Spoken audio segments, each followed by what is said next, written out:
যাব না কখনো। আপনি প্লিজ আমার হাতটা ছেড়ে দিয়েন না। ইব্রাহিম উর্মির হাতে চুমু খেয়ে বলল, জীবনেও যাব না। উল্টো তোমাকে নিজের করে রাখার জন্য দরকার পড়লে যুদ্ধে নামবো। একটুও কষ্ট পেতে দিব না। খুব ভালোবাসবো। উর্মির কেন জানি নিজেকে পৃথিবীর শ্রেষ্ঠ সুখী নারী মনে হতে লাগলো। যেমনটা মেহেরিন বলতো তেমনটাই আজ মনে হচ্ছে নিজেকে। স্বামী ভালো হলে সব মেয়ে নিজেকে শ্রেষ্ঠ সুখী নারী ভাবে। উর্মি আরো শক্ত করে জড়িয়ে ধরল ইব্রাহিমকে। ইব্রাহিমের হাত চলে গেল উর্মির উন্মুক্ত কোমরে। উর্মি শিওরে উঠল। মাহি বৃদ্ধাশ্রমে যাবে আজ বাসার সুলতানকে আনতে। শুধু শুধু নিজের ঘর বাড়ি ছেড়ে লোকটা কেন বৃদ্ধাশ্রমে থাকবে, তাও আবার তার জন্যে।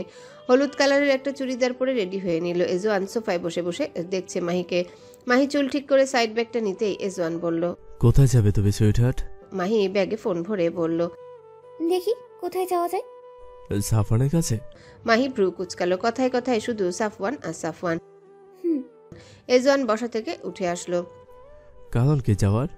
এমনি সরুন। মাহি বেরিয়ে গেল। গাড়ির কাছে এসে দরজা খুলতে নিলে এজওয়ান এসে ড্রাইভিং সিটে বসলো। মাহি জিজ্ঞাসা করলো, আপনি আসলেন কেন? যাবেন আমার সাথে? এজওয়ান গাড়ি স্টার্ট দিতে দিতে বলল, হ্যাঁ। কেন?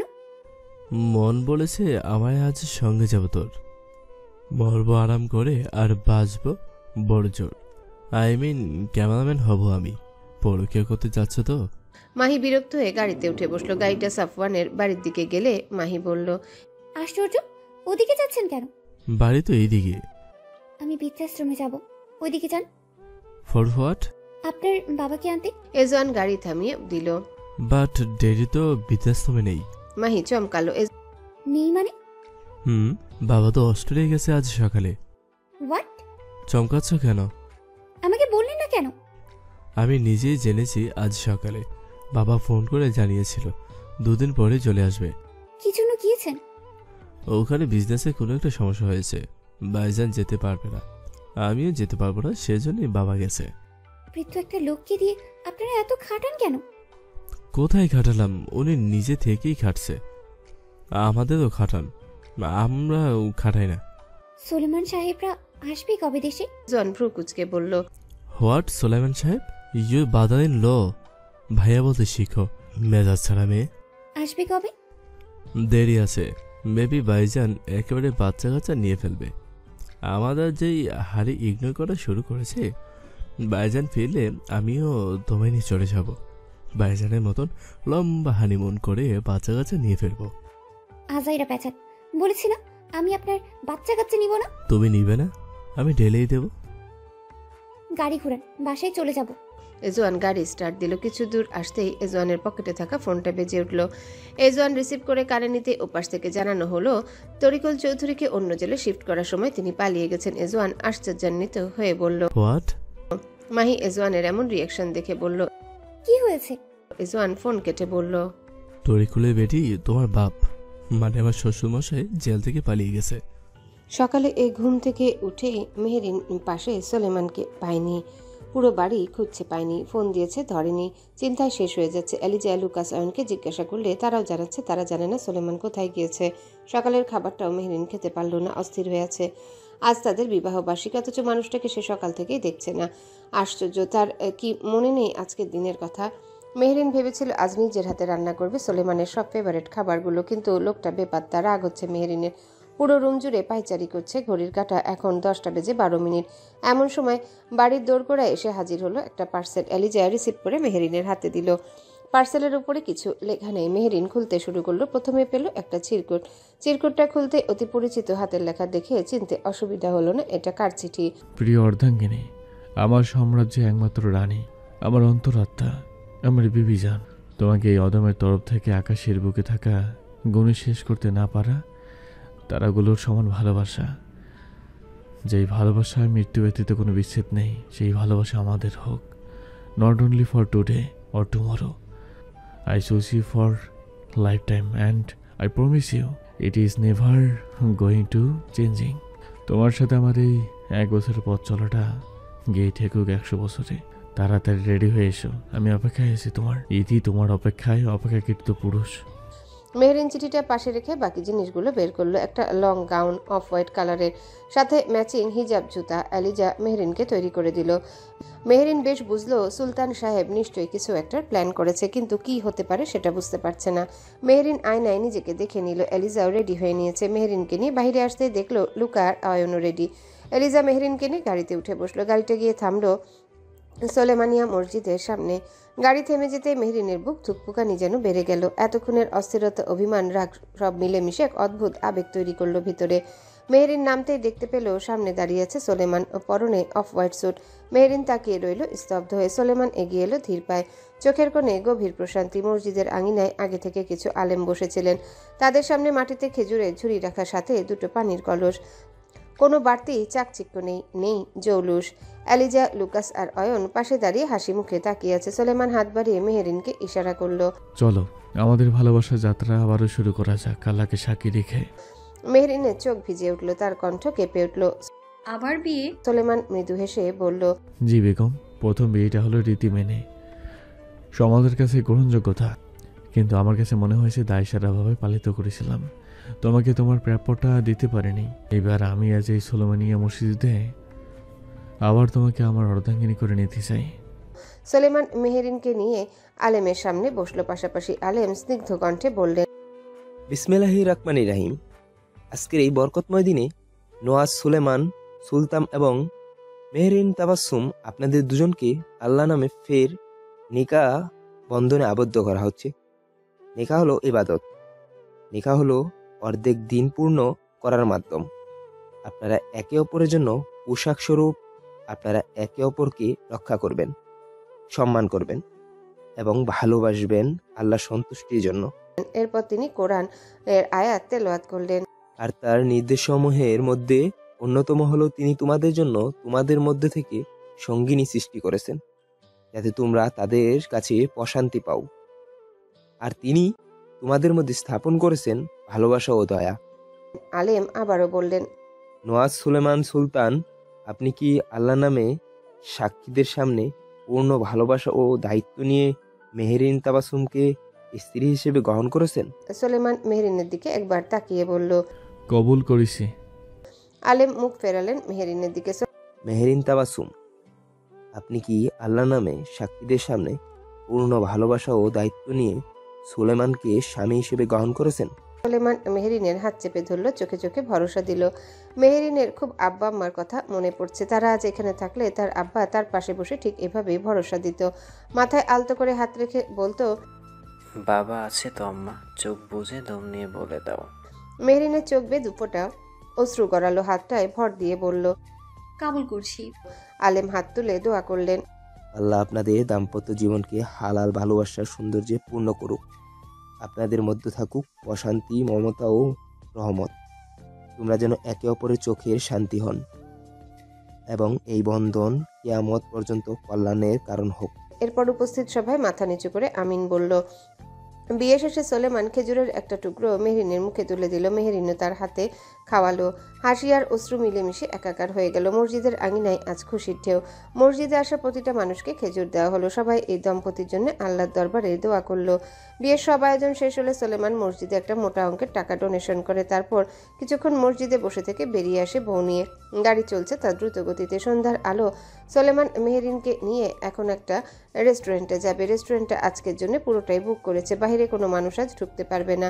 রেস্টুরেন্টের সামনে আসতে সোলেমান গাড়ি থেকে নেমে মেহরিনকে নিয়ে ভেতরে ঢুকলো। খুব সুন্দর করে ডেকোরেশন করা হয়েছে। টেবিলের উপরে হরেক রকমের খাবার, ক্যান্ডেল, ফুলের তোড়া, পাপড়ি। রেস্টুরেন্টের ম্যানেজার এগিয়ে এসে তাদের অভ্যর্থনা জানালো। সোলেমান মেহরিন গিয়ে টেবিলের সামনে বসলো। হালকা মিউজিক বাজছে। সোলেমান পকেট থেকে একটা ডায়মন্ড রিং বের করে মেহরিনের হাতে পরিয়ে হাতের পিঠে চুমু খেলো। আংটিটা অসম্ভব সুন্দর। কিছুক্ষণ অপলক চেয়ে থেকে বলল, অসম্ভব সুন্দর এটা। ধন্যবাদ আপনাকে আমায় এত সুন্দর সুন্দর অমায়িক অনুভূতির সাথে পরিচয় করানোর জন্য। সোলেমান মুচকি হাসলো। নিজ হাতে খাবার সার্ভ করলো। মেহরিন হালকা খেলো। খাওয়া দাওয়া শেষে তারা রেস্টুরেন্ট থেকে বেরিয়ে রাস্তার পাশ ঘেঁষে হাঁটতে শুরু করলো। লোকজন তেমন নেই এই রাস্তায়। হাঁটতে হাঁটতে মেহরিন অনুভব করলো তার জীবনটা আশ্চর্যজনকভাবে ভীষণ সুন্দর। এত সুখ, এত আনন্দ তার মতো একটা সামান্য মেয়েও পাচ্ছে ভেবে ভীষণ অবাক হচ্ছে। সৃষ্টিকর্তা তাকে এত সুখ দিলেন, এত সুন্দর একটা জীবন দিলেন। শুকরিয়া আদায় করেও মনে হয় কম হয়ে যাচ্ছে করা। এই সুখটা তার জীবনে মৃত্যুর 1 সেকেন্ড আগ অবধি যেন একই জায়গায় স্থির হয়ে থাকে। কোনো দুঃখ, কোনো ঝড়ঝাপটা যেন না আসে তার জীবনে। তার আশেপাশে সকল মানুষ যেন ভালো থাকে তার সাথে। মেহেরিন সুলেমানের বাহুটা জড়িয়ে ধরল, দৃষ্টি কালো আকাশের দিকে রেখে বলল, জীবনটা কি সুন্দর সুলতান সাহেব, আপনি জীবনে আসায় যেন দ্বিগুণ হয়ে গেল। ধন্যবাদ আপনাকে আমার জীবনে আসার জন্য। সারা জীবন এইভাবেই থাকুন, একটুও বদলাবেন না। সোলেমান হাতের উপর হাত রাখলো। রাস্তার পাশ দিয়ে 5 জন লোক যেতে লাগলো। 2 জন বয়স্ক দম্পতি, তাদের সামনে 2 জন ইয়াং দম্পতি, কোলে একই 1.5 বছরের একটা মেয়ে বেবি। সোলেমান সেদিকে তাকে ইয়াং দম্পতিকে প্রথমে দেখিয়ে তারপর বয়স্ক দম্পতিকে দেখিয়ে বলল, আমাদের এখান থেকে ওখান অব্দি যেতে হবে মেহরিন, শক্ত হাতে থেকো তুমি। অনেকটা লম্বা পথ পাড়ি দেওয়া এখনো বাকি। আমরা কেবল সূচনায় দাঁড়িয়ে উপসংহারে যেতে হবে একসাথে। ভালোবাসি আপনাকে সুলতান সাহেব। কতটুকু? উদাহরণ চাচ্ছেন? মেবি। আমি আপনাকে ততটুকু ভালোবাসি যতটুকু ভালোবাসলে এই জীবনে আর অন্য কাউকে ভালোবাসার ইচ্ছে জন্মাবে না। ভালো তো মারাত্মকভাবে ভালোবাসছো আমায়। নিঃসন্দেহে। সোলেমান এক হাতে মেহরিনকে জড়িয়ে ধরে গুনগুন করে গাইল, তোমার এত ভালোবাসা আমি বলো কোথায় রাখি? বুকের কাছে বন্দি থেকো ওকে অবুজ পাখি। পুলিশ স্টেশনে বসে আছে এজওয়ান আর মাহি। কোনো খোঁজ নাকি পাওয়া যাচ্ছে না তরিকুল চৌধুরীর। মাহির জাস্ট বিরক্ত লাগছে। এতগুলো পুলিশ থাকতে উনি পালিয়ে গেল। পুলিশ ফোর্স এমন ফালতু কেন? ভবিষ্যতে এরা জনগণের হাতে এমন বকা খাবে যে উঠতে বসতে শুধু বকা খেয়ে পেট ভরাবে। ফালতু প্রশাসন। হাবিব এসে বলল, চারদিক লোক লাগিয়েছি, আশা করছি 24 ঘন্টার মধ্যে খুঁজে বের করব। আপনারা সাবধানে থাকবেন, ক্ষতি করতে পারে। মাহি উঠে দাঁড়ালো। 24 ঘন্টার মধ্যে খোঁজ না পেলে তখন কি হবে? আশা রাখছি পেয়ে যাবেন। যদি না পান আপনাদের ব্যবস্থা আমি করছি। এবারে চলুন। মাহি বেরিয়ে গেল।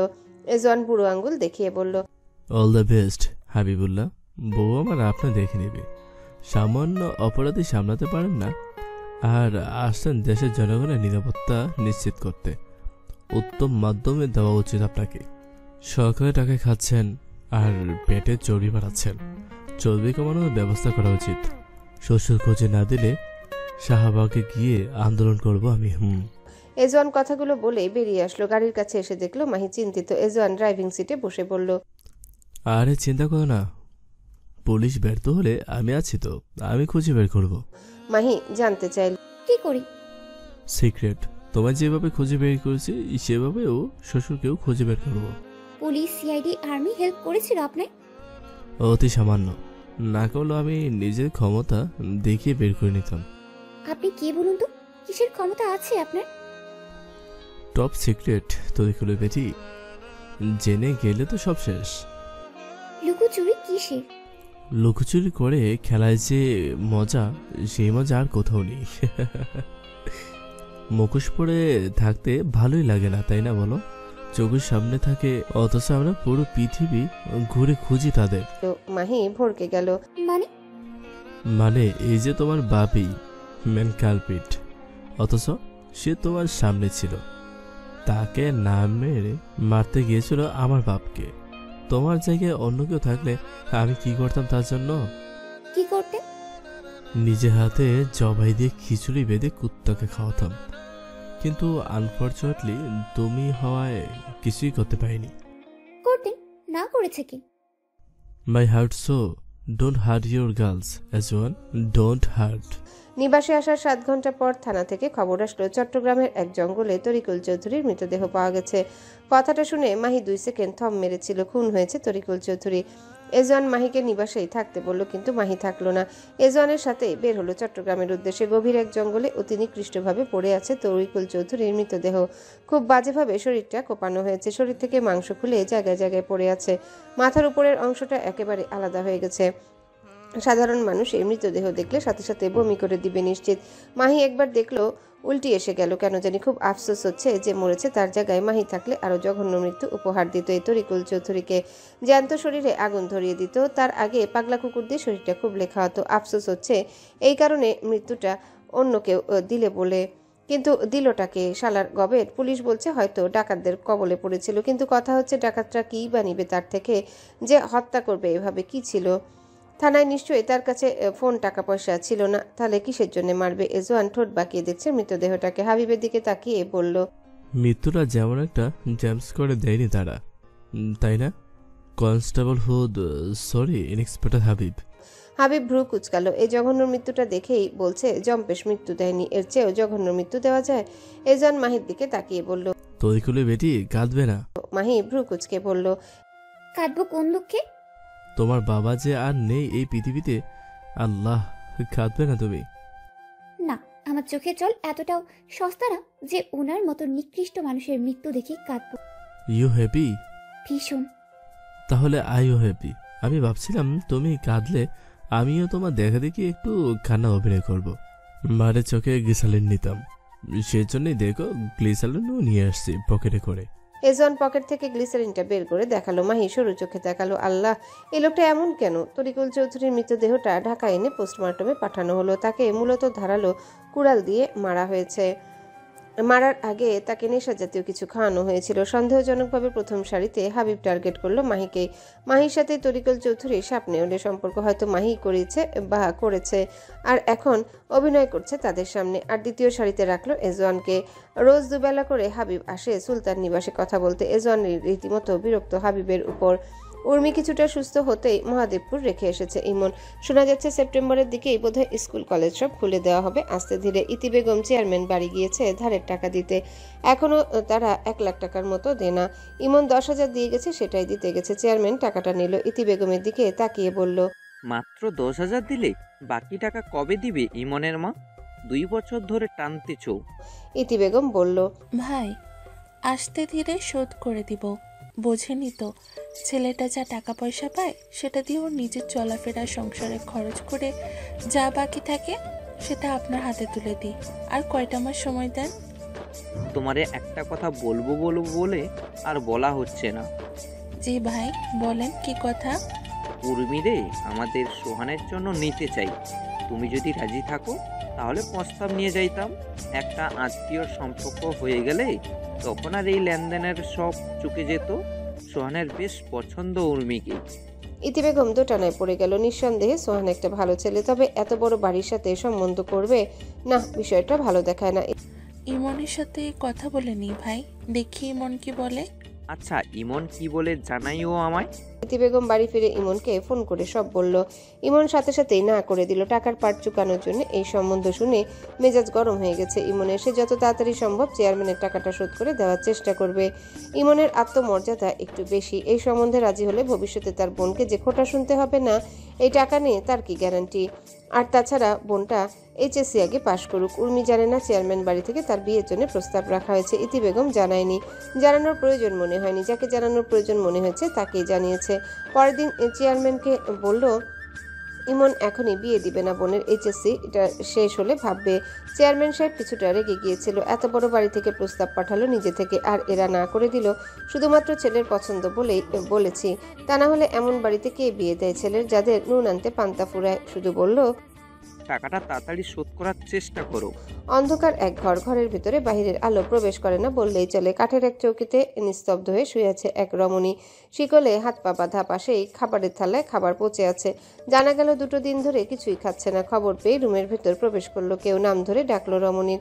রমণীর সাথে সাথে পেছনে ফিরল। চিনতে বোধহয় পারলো না তার সামনে থাকা মানুষটিকে। মুখ স্পষ্ট নয়। খাবার খাচ্ছিস না কেন? কথাটা রমণীর কানে আসতে রমণী বলে উঠল, আমি থাকবো না এখানে। ওরা আমায় মারে, খুব মারে।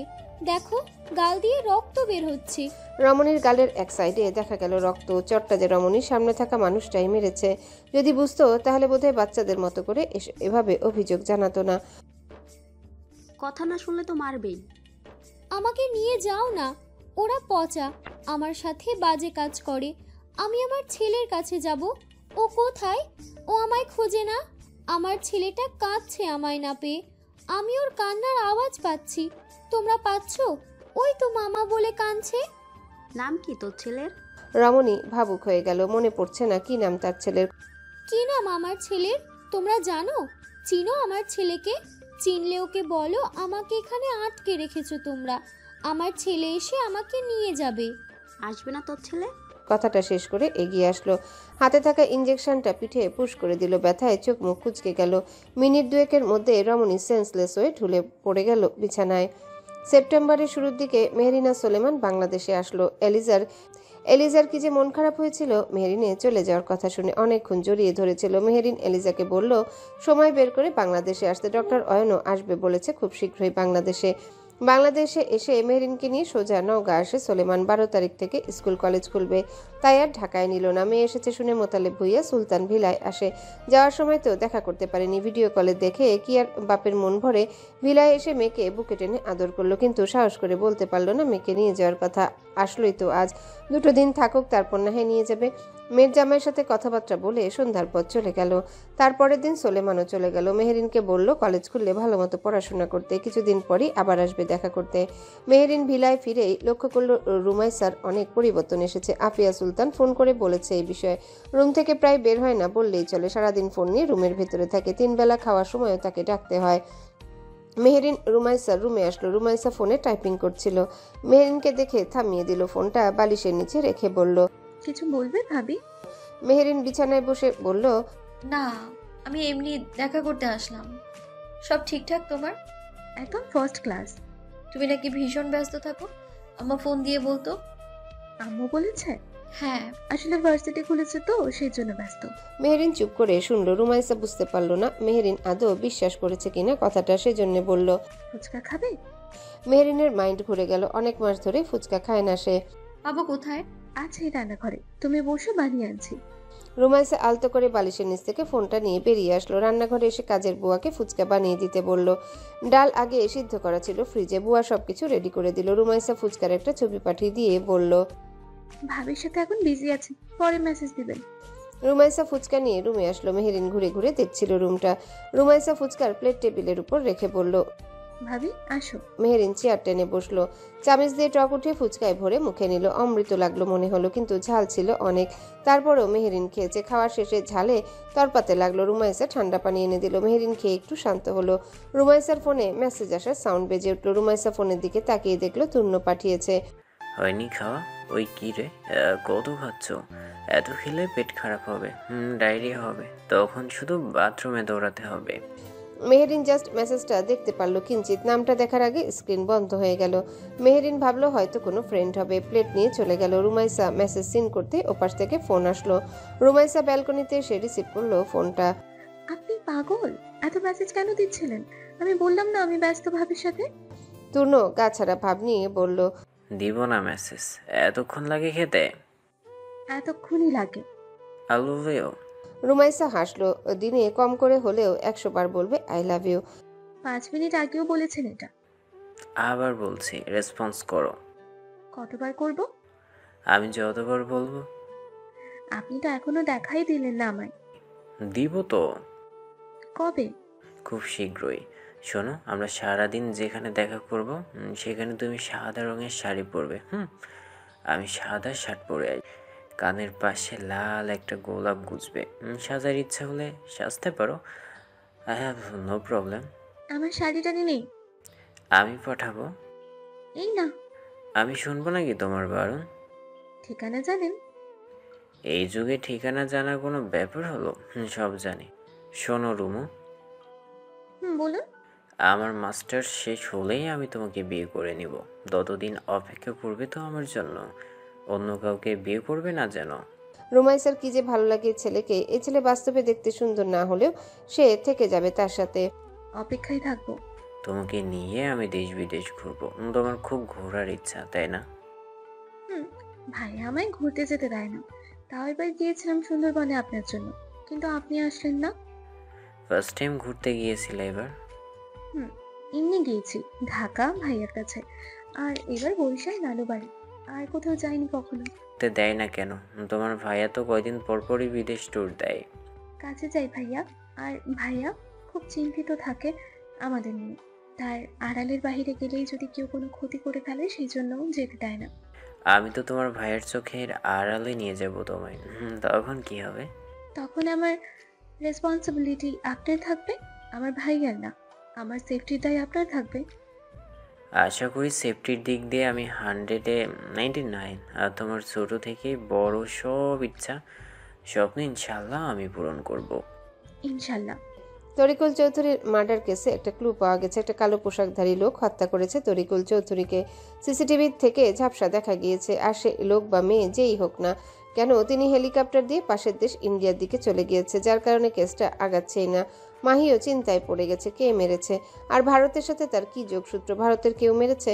12ই সেপ্টেম্বর প্রায় 18 মাস পর স্কুল কলেজ খুলল। এজওয়ান মাহিকে নিয়ে ঢাবি আসলো। মাহির মাস্টার্স করা বাকি। কম শিক্ষিত বউ এজওয়ান পালে না। তার বউ তার মতোই হবে উচ্চশিক্ষায় শিক্ষিত। ডিনের সাথে কথাবার্তা বলে মাস্টার্সে ভর্তি করিয়ে দিল মাহিকে। স্কুল কলেজ খোলায় বিভিন্ন বিভাগ থেকে চান্স পেয়ে পড়া ছেলেপেলে যারা ভার্সিটি বন্ধ থাকায় বাড়ি চলে গিয়েছিল, তারা সবাই এক এক করে ভার্সিটির মুখ হচ্ছে। আস্তে আস্তে নিস্তেজ হয়ে থাকা ভার্সিটিটা আবার মুখরিত হচ্ছে তার আগের রূপে। ভর্তির কার্যক্রম শেষ করে মাহি হাঁটা ধরল। এজওয়ানও আসলো। ভালোই লাগছে বউ পাশে রেখে হাঁটতে হাঁটতে হাঁটতে এক পর্যায়ে পাশ ফিরে কলা ভবনের দিকে তাকাতেই অপর পাশ থেকে আসা কারোর সাথে ধাক্কা খেলো। মাহি পড়ে যেতে নিলে এজওয়ান ধরে ফেললো। মাহিকে জিজ্ঞাসা করলো, ঠিক আছে তুমি? মাহি বলল। এজওয়ান সামনে তাকালো। এবার 21 কি 22 হবে আনুমানিক বয়স। গায়ে ঢিলে ঢালা একটা লাল রঙের গেঞ্জি, হাতে কাপড়ের ব্যাগ, চোখে চশমা। এজওয়ান গেঞ্জি টেনে ধরে বলল, এই মিয়া, চশমা চোখে দিও কি চোখে দেখো না নাকি? দিনে দুপুরে দেখা খাচ্ছ? ছেলেটা আশেপাশে তাকালো। লোকজন তাকিয়ে আছে। ভদ্রভাবেই বলল, জাস্ট একটা অ্যাক্সিডেন্ট ছিল ভাইয়া। আর আপ ওই অন্যদিকে তাকিয়ে হাঁটছিল। এখানে আমার কোনো দোষ দেখছি না আমি। মাহি এজওয়ানকে ছাড়িয়ে আনলো। তারই তো দোষ, সেই তো অন্যদিকে তাকিয়ে হাঁটছিল। মাহি ছেলেটার দিকে তাকিয়ে বলল, ইটস মাই ফল্ট, প্লিজ কিছু মনে করবেন না। এজওয়ান, সরি বলুন। এজওয়ান ভ্রু কুচকালো। ছেলেটা সরির অপেক্ষা করলো না, পাশ কাটিয়ে চলে গেল। এমনি লম্বা জার্নি করে এসেছে, তার উপর ক্যাম্পাসে ঢুকতে না ঢুকতে এমন ঝামেলার সামনে পড়তে হলো। ছেলেটার নাম ফাহাদ মোস্তফা। রাষ্ট্রবিজ্ঞানের 2য় বর্ষে পড়ে। থাকে শেরেবাংলা একে ফজলুল হকের 1011 নম্বর রুমে। এসেছে চট্টগ্রামে ফটিকছড়ি উপজেলা থেকে। পরিবারে আছে এক ছোট বোন, মা আর সৎ বাবা ও তার 2 ছেলে মেয়ে। 2009 সালে পিলখানায় হত্যাকাণ্ডের ঘটনায় ফাহাদের বাবা মারা যায়। ফাহাদের বাবা ছিলেন পিলখানা জামে মসজিদের একজন ইমাম। তার বাবা নিজের চোখে দেখেছে সেই হত্যাকাণ্ড। বাবার মৃতদেহটা পাওয়া গিয়েছিল ড্রেনের ভেতরে। এত বছর হয়ে গেল অথচ পিলখানার সাথে জড়িতদের কোনো বিচার পাওয়া গেল না। ওহ, বিচার হবে কি করে? এই হত্যাকাণ্ডের সাথে তো জড়িত ছিল স্বয়ং প্রধানমন্ত্রী ও ভারত। বাবা মারা যাওয়া 3 বছর পরই ফাহাদের মা দ্বিতীয় বিয়ে করে। খুব বড় একটা স্বপ্ন নিয়ে ফের এসেছে এই ঢাকা শহরে ফাহাদ। এই ঢাকায় তার বাবাকে তাদের থেকে কেড়ে নিয়েছে। সেই ঢাকাতেই ফাহাদ স্বপ্ন বুনছে পড়াশোনা শেষ করে চাকরি পেলে বোনকে ঢাকায় নিয়ে আসবে। আর তা না হলে পড়াশোনা শেষ করে বাড়ি গিয়ে নিজেদের জায়গায় বুঝে নিয়ে সেখানে ক্ষেত খামার করে বোনকে নিয়ে থাকবে। ফাহাদ টিউশনি করে যা টাকা পাঠায় বাড়িতে, তা তার মা নিজেরও বাকি ছেলে মেয়েদের পিছনে ব্যয় করে ফেলে। টাকা না পাঠালেও আবার বোনের উপর অত্যাচার করে। সৎ বাবাটাও খুব সুবিধার না, দেখতে পারে না ফাহাদ আর তার বোন বাতাসিকে। ফাহাদ খুব বেশিও ইনকাম করে না যে বোনকে নিয়ে এসে ঢাকায় বাসায় নিয়ে থাকবে, যার কারণে নিরুপায় হয়ে বোনকে ওখানে রাখতে হয়। বোনটা অনেক লক্ষ্মী, সাদাসিধে, বোকা। তাকে মা মারলেও ফাহাদকে বিচার দিবে না। উল্টো ফাহাদ বুঝতে পেরে জিজ্ঞাসা করলে বোনটা তার কথা এড়িয়ে বলে, হালকা বকেছে, দুষ্টুমি করেছিলাম যে সেজন্য। মা ভালো অনেক। ফাহাদ তখন নীরবে অশ্রু বিসর্জন দেয়। লোকে বলে মা মরলে বাপ হয় তালই, কিন্তু ফাহাদের বেলায় উল্টো হলো। বাপ মরতেই মা হলো তালই। ফাহাদ রুমে এসে কাঁধ থেকে ব্যাগটা রাখলো বিছানায়। ভীষণ ক্লান্ত তার দেহটা। আসার পথে বাতাসি রুটি আর আলু ভাজি দিয়েছিল। ফাহাদ সেটা বের করে হাত মুখ ধুয়ে খেতে বসলো। এমন সময় তার রুমমেট জাহিদ এসে বলল, বাহিরে কার সাথে তোর ঝামেলা লেগেছিল জানিস? ফাহাদ খেতে খেতে বলল, কোন ঝামেলা? ওই যে ধাক্কা লেগেছিল যে, ওই আপুটা অন্যদিকে তাকিয়ে হাসছিল। জানিস তুই ওটা কে ছিল? না তো। এমপির ভাই ওটা। এই ভার্সিটির প্রাক্তন ছাত্রলীগের নেতা ছিল এমপি নওয়াজ সোলেমান সুলতান। তুই তার ভাইয়ের সাথে ঝামেলা করেছিস, সিনিয়রদের 2 জন দেখেছে, কথাবার্তাও বলছিল এই নিয়ে। মাপ চেয়ে নিস ফাহাদ, তা না হলে বর্তমান ছাত্রলীগদের কানে গেলে কি হবে জানিস তো?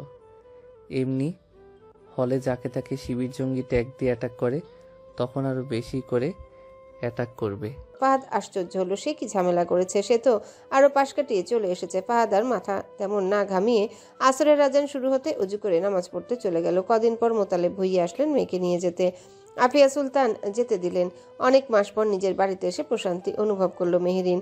বোনের মেয়েটাকে প্রথমবার করে নিল। তুর্কি থেকে অনেক কিছু নিয়ে এসেছিল। বাবুর জন্য একটা স্বর্ণের আংটিও এনেছে, সেটাই পরিয়ে দিল নরম ছোট্ট তুলতুলে হাতে। বাবুকে কোলে নিয়ে উর্মিদের বাড়িতে আসলো মেহেরিন। বাবার বাড়ি থেকে উর্মির সাথে কাল প্রথম কলেজে যাবে, যদিও খুলেছে 12 তারিখ, কিন্তু যায়নি। উর্মিকে সামনাসামনি দেখে মেহেরিনের চিনতে একটু অসুবিধা হলো। মেয়েটা আগের তুলনায় একটু মোটু হয়েছে। মেহেরিনকে দেখে উর্মি খুশি হলো। কতগুলো মাস পর প্রাণপ্রিয় বান্ধবীটাকে দেখতে পাচ্ছে, জড়িয়ে ধরলো। কেমন আছিস মিহু? আলহামদুলিল্লাহ ভালো, তুই? আমিও ভালো আছি। এসেছিস কবে? হবে 1 সপ্তাহ। কলেজে গিয়েছিলি? না, তুই? আমিও যাইনি। তুই নেই বলে? কবে থেকে যাবি? আগামীকাল থেকে। আছিস কতদিন এখানে? 1.5-2 সপ্তাহ আছি। তাহলে একসাথেই যাওয়া যাবে।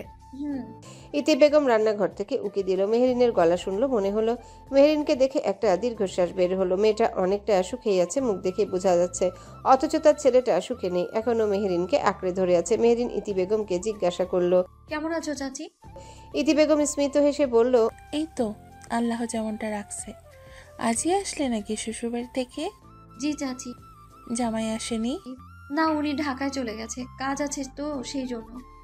আসবে বলেছে কদিন পর। আরো টুকটাক কিছু কথা উর্মির সাথে বলল মেহেরিন। সন্ধ্যা হয়ে আসছে দেখে বলল, আচ্ছা এখন আসি, সন্ধ্যা হয়ে এসছে।